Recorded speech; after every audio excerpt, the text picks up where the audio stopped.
নীরব হয়ে গেছে। রাস্তায় খালি কয়টা অটো রিক্সা চলতেছে। এখন বাজে 3:15। অথচ আমরা এই 3:15 কি করি দেখেন।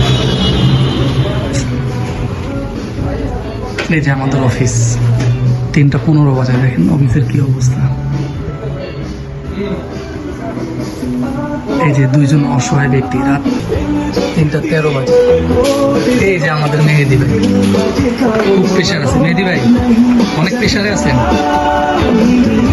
আর ওই যে একজন স্যারকে খুব কষ্ট করে রাখছি, কিন্তু ঘুমে একদম অচল হয়ে যেতেছে। এটা আমরা নাইট ডিউটি করতাম। আর আপনারা দেখলাম অনেক মায়া লাগে। আর আরেকজন আছে, আপনাদেরকে দেখাতেছি, দাঁড়ান। দেখছেন অবস্থা, আমরা তিনজন ওদিকে কাজ করতে করতে মরতাছি, আর আমাদের বড় ভাই এই জায়গায় আমাদেরকে ফালায় ঘুমায়। মানে বড় ভাইয়ের কি একটু মায়া দেওয়া লাগলো না, যে 3টা লোক কাজ করতেছে, আমি তাদেরকে ধুয়ে কেমনি ঘুমাই। থাক, বড় ভাইকে ডিস্টার্ব না করি, বড় ভাই শান্তিতে ঘুমাক। একটু আগে যাকে দেখাইছে উনি আমাদের রাকিব ভাই। উনি সার্ভিসের কাজ করে, অনেক পরিশ্রম করে সারাদিন। আর এই যে মেহেদি ভাইয়ের পাশে যে কালো গেঞ্জি পরা ভদ্রলোকটাকে দেখতেছেন না, এটা আমি নিজেই। আমার ও মেহেদি ভাইয়ের কাজই হলো এই ওয়ারসটাকে ঠিক করে রাখা। অলমোস্ট 5টা বাজতেছে আর কি, 4:43। আমাদের কাজে এই যে মাত্র শেষ হলো।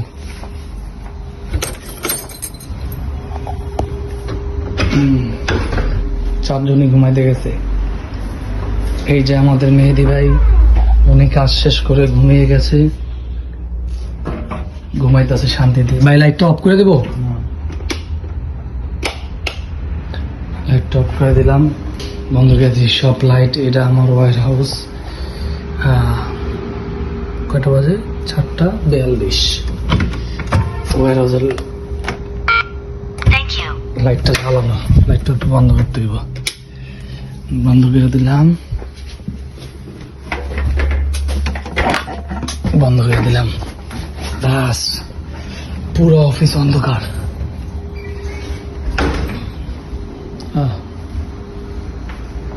বারিন্দার জানলাটা খোলা, এই যে এটা একটু আটকে দিতে হবে। Good night. এই ওয়াশরুমটা জ্বালাবো, এটা একটু বন্ধ। বাস, কারণ অপচয় করা যাবে না। আমা এর নিচে টেবিলের লাইন দেবে, এটা একটু বন্ধ করে দিব। বন্ধ করে দিলাম, বন্ধ করে দিলাম। ওকে ওকে, এবার চলেন আমি আপনাদের আমার ছোট ভাইকে দেখাই। ভাইয়া সোনা, তুমি আছো? আগে তো দৌড়ে বালিশটা লয়ে গেছো না? এই যে এই যে আমার ভাই, দেখেন ঘুরে ঘুমাই দিছে। উনি খুব কষ্টতে ঘুমাইতেছে, কারণ উনি ওনার ওয়াইফে ফিরে আসছে, বাসায় ফিরে আইছে। কি রে, তুই বালিশ এক লোক 2টা লয়েছিস কে? আমার 2টাই লাগবে। ঘুমা ঘুমা, তোর যে চোখ হয়েছে। আরে বালিশ দে, দেখ স্যার একটা বাড়া। Good night bro. তুমি কই ঘুমাবো ভাই? আমি জেনে মনে হেনে ঘুমাইতেছে, আমার সমস্যা নেই।